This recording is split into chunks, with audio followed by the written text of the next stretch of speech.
Ja me läheme kohe edasi Mart Saasi ja Hartmaa. Kui me alguses lähenesime üldiselt üksikule, siis nüüd läheneme üksikult üldisele.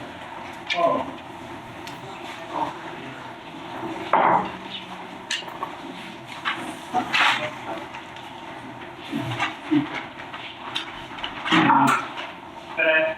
Me räägime Võsu kooli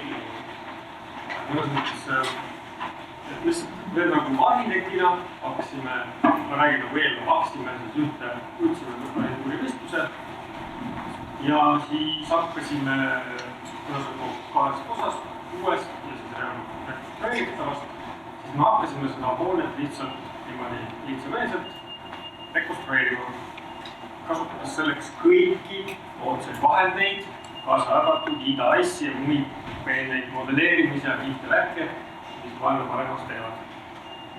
Ja siis me siin Kariniga hakkame seda niimoodi vaikselt siin ketrama. Ja et siin, kus ta asub, et ta on siis Võsu siin servas, ei asu miljööväärtusliku alas, aga on täitsa selline kena hoone.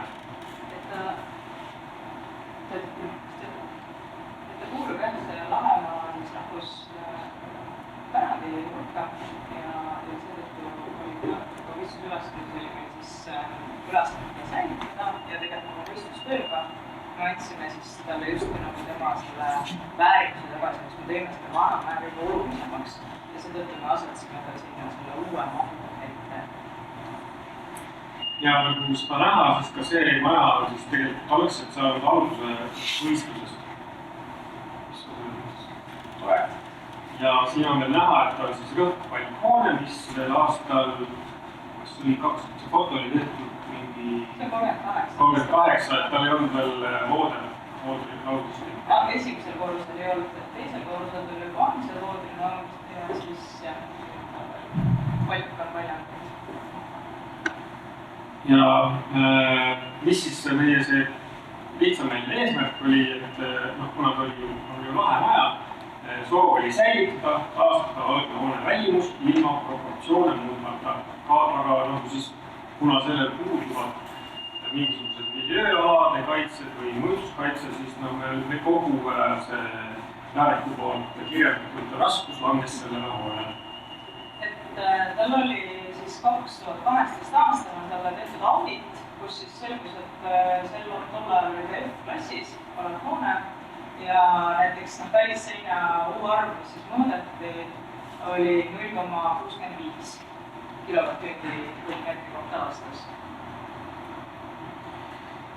Et arhitektina, mis me siis vaatasime selle majale peale, kuna auditis selgus, et nagu katuse konstruktsioon on rahuldavas korras, ei selgunud, et üldse seina sees oleks mingisuguseid suuremaid probleeme, oli tuleohutuse probleeme, et ta ei vasta tegelikult ühelegi nõudele ja siis me hakkasime vaatama seda maja, et mis me siis teha tahame.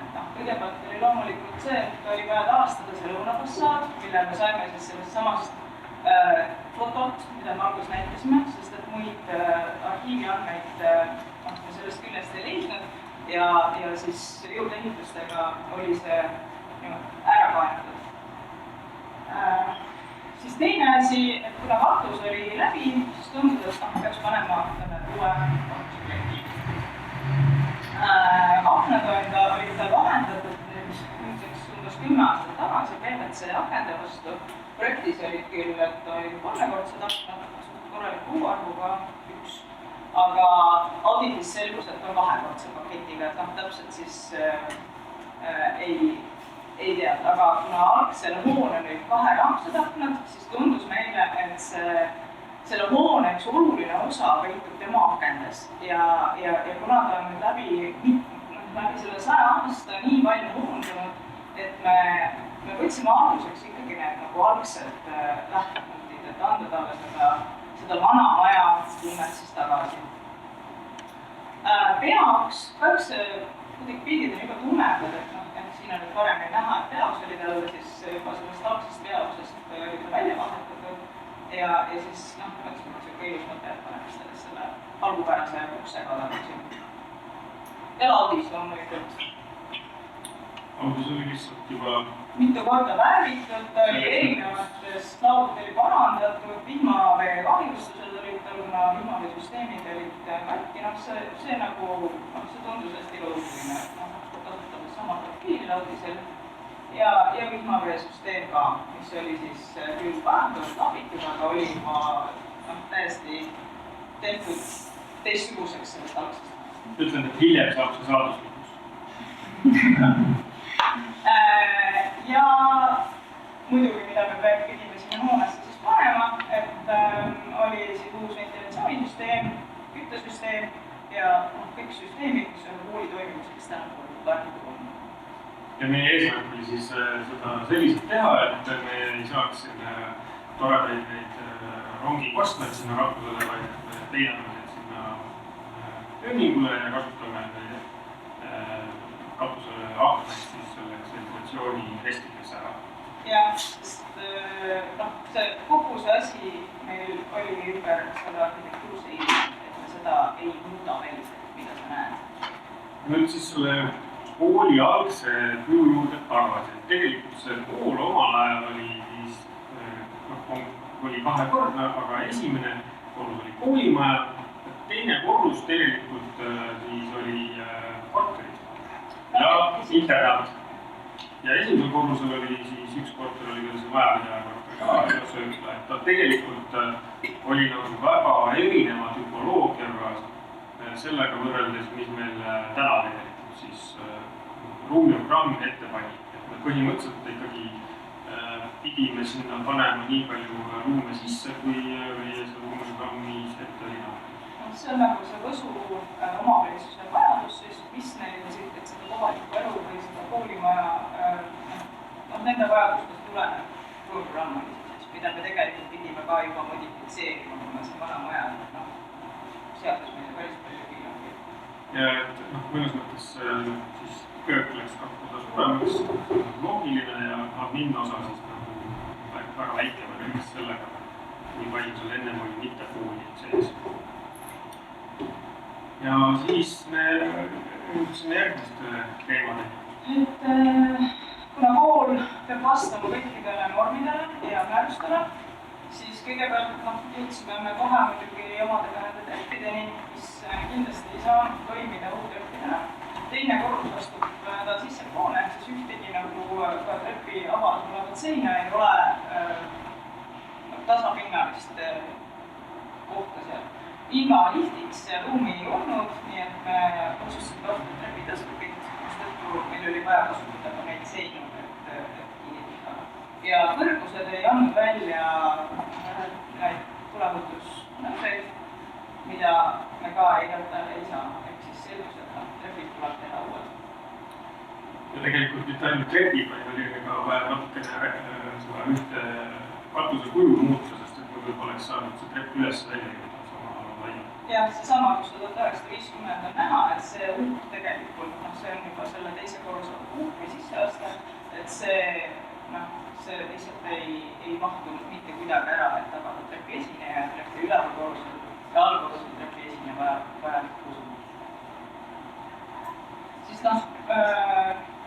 järgmised nõuded, mis on siis rahvatervise seadusest tulenevad, et oleks tagatud hea sisekliima, õpilastele vajalik ruum, 2 ruutmeetrit õpilase kohta ja tol hetkel veel kihtis siis tervisekaitsenõuded koolidele klassiruumi minimaalne kõrgus, mis oli siis 2,5 meetrit. Et ruumi meil üleliia seal ei olnud. Ja akustikanõuetest lähtuvalt siis pidime ka tegelikult seinakonstruktsiooni oleks pidanud seda paksemaks tegema, et need detsibelid oleks välja tulnud ja siis lisasime kõik nuhke selle normid kokku. Jaaleku masina sinna sisse. Ja tegelikult meil oli see pööning ei olnud, ei ole praegu nagu, ta on tühi, ta ei ole kasutusel. Me mõtlesime, et meil on tegelikult terve see pööning kasutada, et see on seal väiksem hääle täiesti piisav, et kogu tehnosüsteemid sinna ära paigaldada. Aga nagu selgus, siis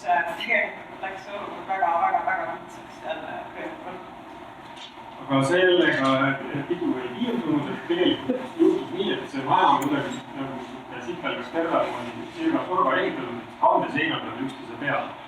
Et see on siis mudeli väljavõte, mis on siis punktipilve alusel sellest rajatud hoonest tehtud mudel.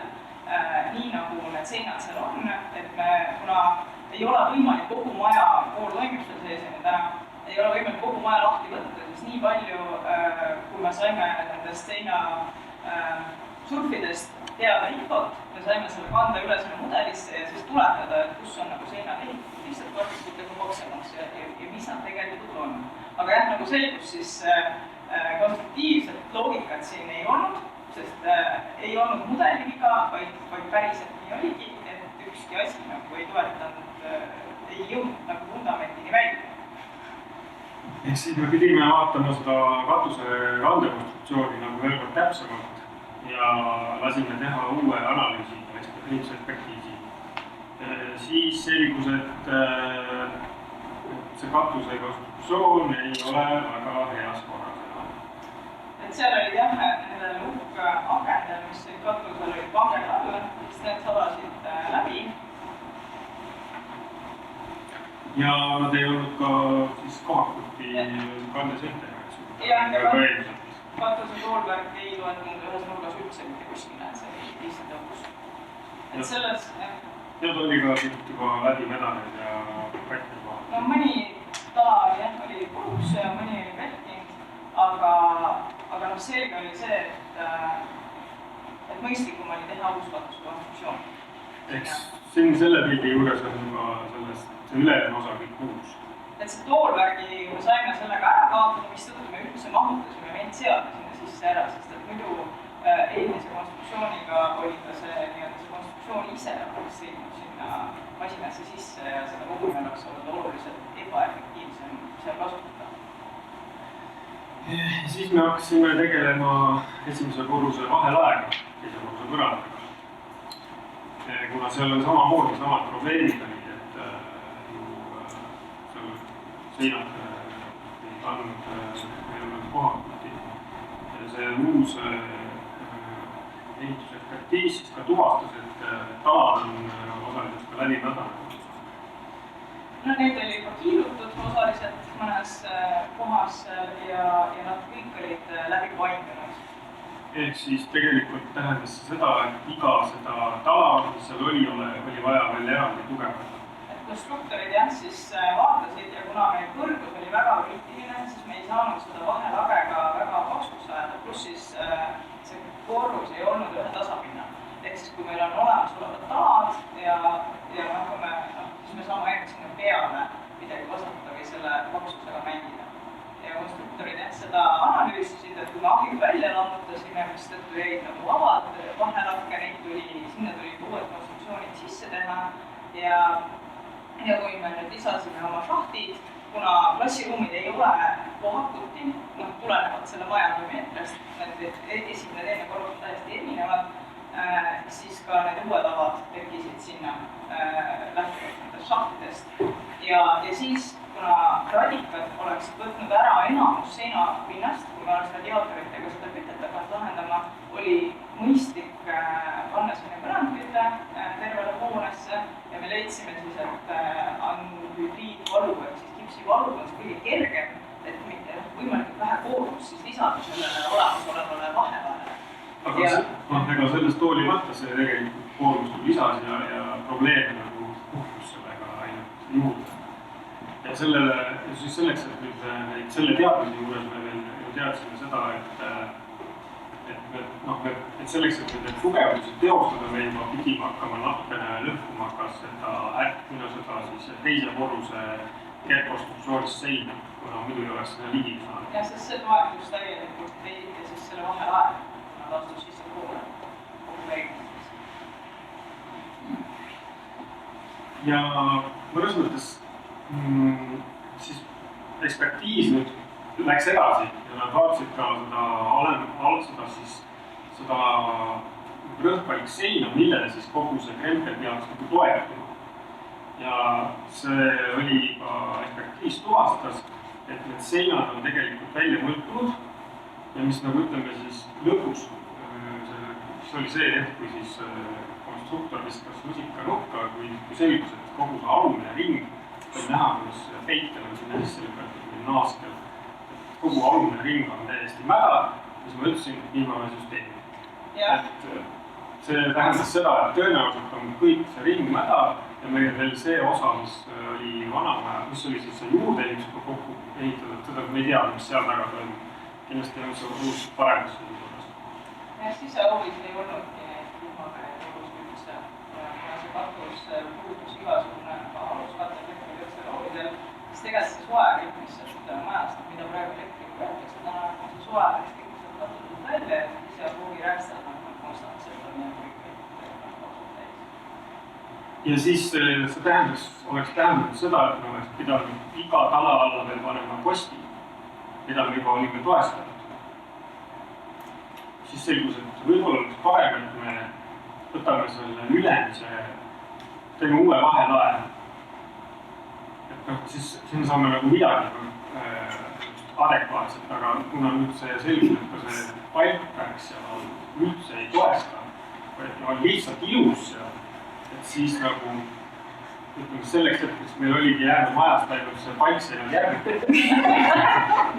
Siis me nagu olime nagu, et nagu, noh... Mitte tervenissi, et meil oli see ära võetud juurdeehituse tükk, mida me teadme, kas seal on see ikkagi, et tuleb uus konstruktsioon, siis neid avad, mis nagu pidid muutuma punaseda, lugeda selle ära ladumisena. Et see oli juba nii tükiline, et palkseina saadagi, kui on sul seotis tegi palkseina, siis sa ei saa teda ka täiesti nulli maha lõigata, vaid sa võid jätma vähemalt 30 sentimeetrit alla seda nii-öelda seotist alles. Ja meile lihtsalt tundus, et kui me nüüd muutusi teeme, siis majandus kukub. Et kui me teda projekteeri uuena, siis ta lihtsalt selle ehituse käigus tuleb tõdeda, et nüüd on nagu korrupatsioon. Ehk me tegime samasuguse maja, aga uue konstruktsiooni. Alumine maailm on kõik seet-teest ja ülemine on siis karkass ja nüüd mahub kõik ilusti sisse ära. Aga me säilitasime vundamenti, kus on teada, et see ei ole jälle kõige suuremaks olgugi. Me pidime ühte nurka, vundament on kuskil 620 mm paks kuusbetoonist, aga kuna see maja ei ole ka täis nurkne, siis me kasutasime võimalust, et ehitus nagu lihtsustada, et me tegime ta nüüd täis nurksega. See tähendas seda, et üks esimese korruse sein ikkagi päris sinna vundamendi peale ei istunud, et me pidime sinna natukene vundamenti juurde ehitama külje peale. Aga ma ütlen, kõik see sellest alguse, et me tahtsime algselt hoone proportsioone säilitada. Ja seda me tegime, selle me säilitasime. Et nüüd me siis tegelikult mahutasime kõik selle jama sinna sisse ära. Me saime evakuatsioonitrepikohad, kus üks oli...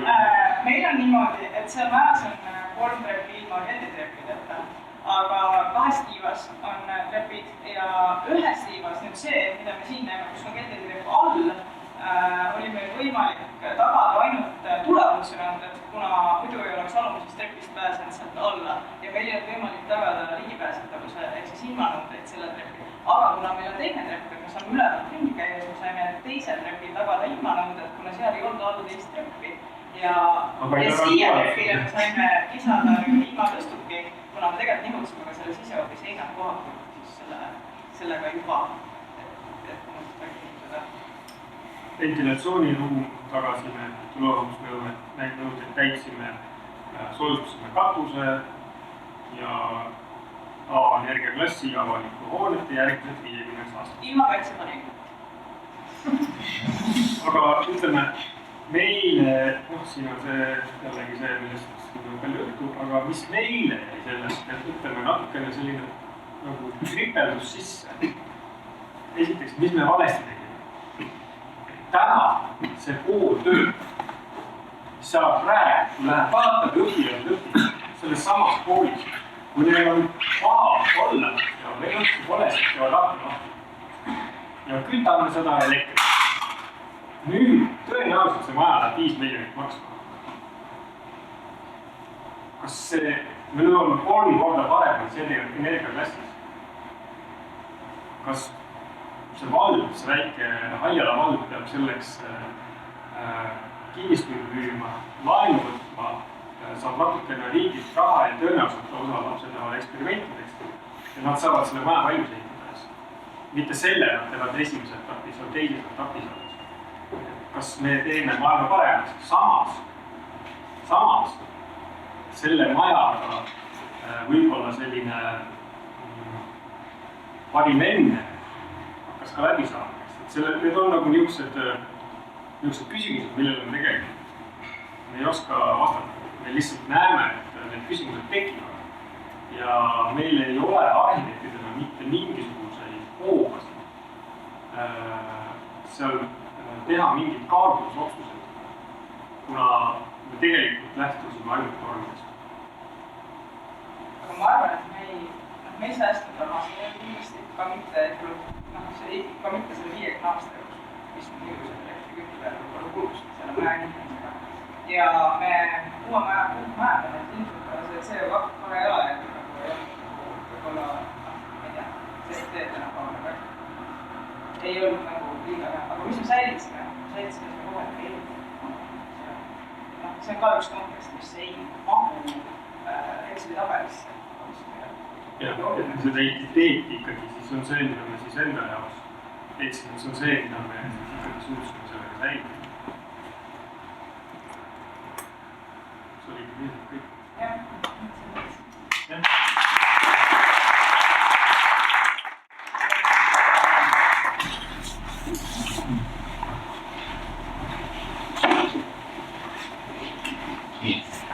Väga tore või seda kuulda kõike. Kalle Õllevaht olen minust, kes ma arvan, et see teie juhtum ei ole üksikjuhtum, et see ilmselt, kui me hakkame nüüd rääkima sellisest klassilisest renoveerimisest Eestis, siis see pigem on tüüpjuhtum. Ja minu küsimus olekski tegelikult nüüd võib-olla laiemale seltskonnale siin üldse, et kas sellisel kujul renoveerimine üldse on istupärane, kas see täidab seda eesmärki, mida me tegelikult nagu tahame saada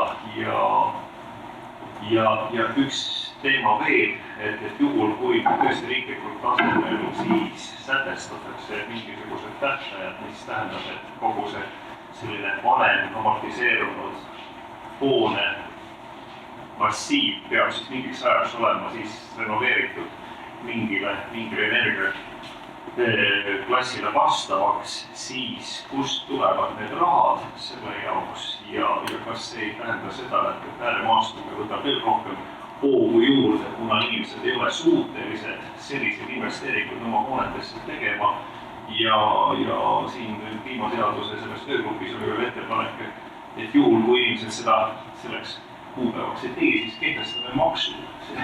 Et selle koha peal on ka küsimus see, et kui selline idee välja käiakse, et kas keegi on kontrollinud ka sellise ettepaneku siis sellist regionaalpoliitilist mõju üldse üle Eesti.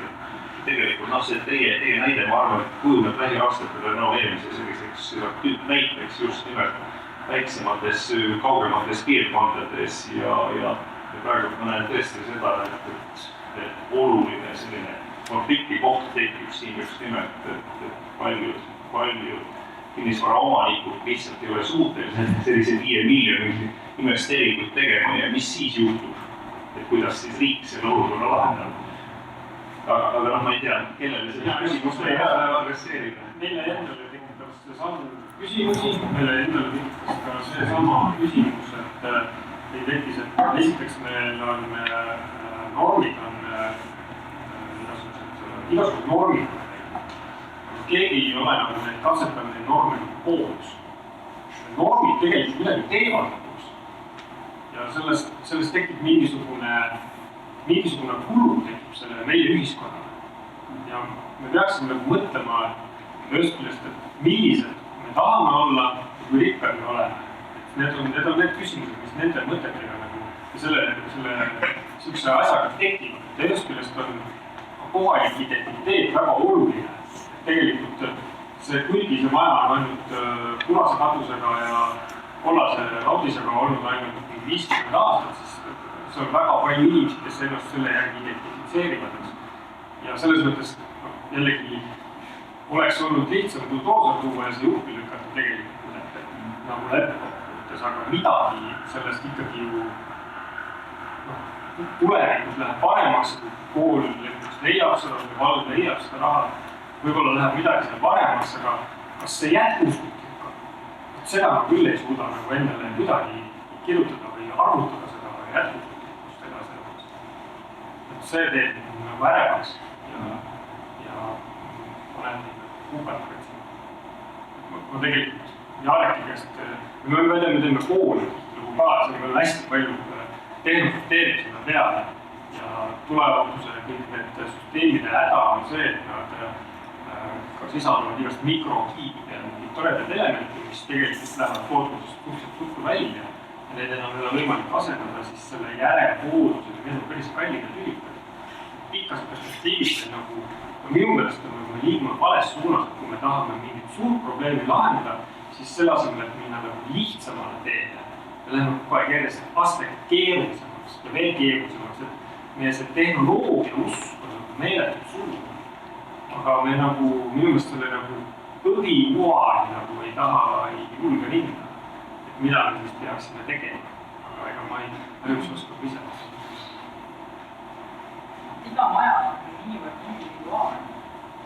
Iga maja tuleks tegelikult eraldi käsitleda. Sest et võib-olla see häda, mis on ühel majal, ei ole teisel majal ja need kriteeriumid, mis mõjutavad nii seda CO2 jalajälge, tema kasutust, tema eesmärki.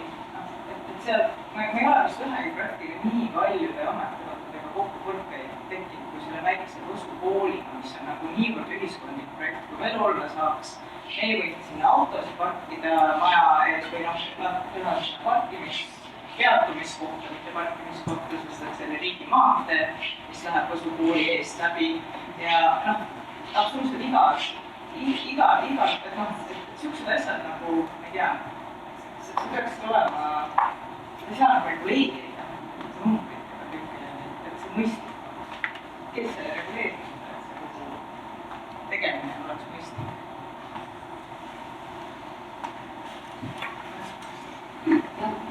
Kommentaar lihtsalt, et see on tõesti väga hea ettekanne ja see on sellepärast hea, et ei pea seda varjama, et see nii läks, sest teil on kohustus seda renoveerida, rekonstrueerida.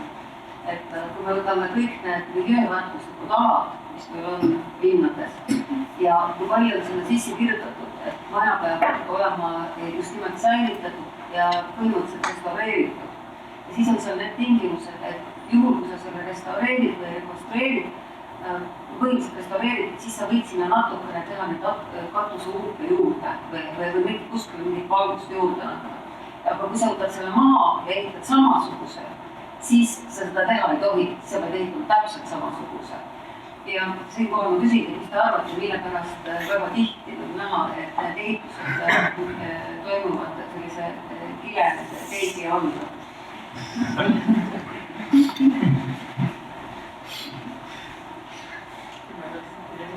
Mul on ka üks kommentaar. Ma arvan, et üks asi, mis on arvestamata tegelikult selles rekonstrueerimise juures on hoone eluiga või tööiga. Tegelikult seda määratakse kas 50 või 100 aastat, aga vanemate ehitiste puhul on tõenäoliselt tööiga on ammu lõpemine. Ja öelda nüüd, et me peame nüüd seda rekonstrueerima mingisuguse energiatõusu määruse järgi, ma arvan, et seda pole.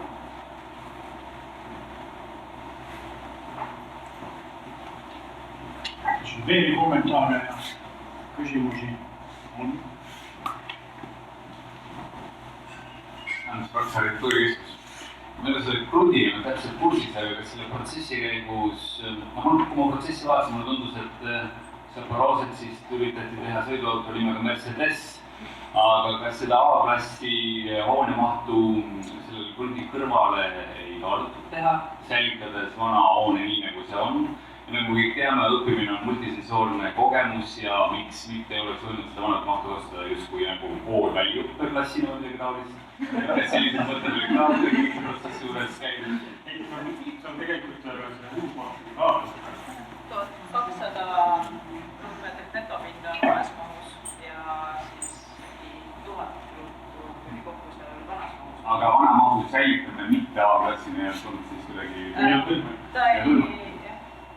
mis see taust oli? No lihtsalt ei ole võimalik, kuna me peame energiamärgist ju saama.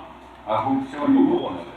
aga me oleks võinud B-klassi ka teha, selles mõttes, aga see ei oleks muutunud. Ta ei vasta ühegi tervisekaitse nõudele ja lõpuks see pool. Aga veelike klassil oleks nüüd defineeritud? Selleks ei olnud nagu vallal rahalisi võimalusi. aga nagu selle vahe puhul, miks ma selle järgi küsimusele esitasin ennem oli see, et selle taga on selle uus hoone, millel me tegime väga suured valikatused, et saaks teha palju ilusat klaaspinda ja sisejäänud insulatsiooni. Aga meil oli lasteaias osas, meil 4-meetrine varikatus, kus me saime ideaalselt varjastuse ja siis me pidime tegema sinna kasutusele 6-meetrise akna, et me ütlesime, et insulatsioon tuleb lasteaia ruumi siit, sest et muidu ta lihtsalt ei tule sealt Männimetsa vahel mitte kuskil. Me ei tea, keda see isolatsioon päästab. Ja klaasest saadeni vastaan. Jah, aga nii on. Ma lõpetan tõdemusega, et olukord on halb, õnneks lootused. Hea mõttega lähme kohvipausile ja alustame poole tunni pärast uuesti. Aitäh kõigile!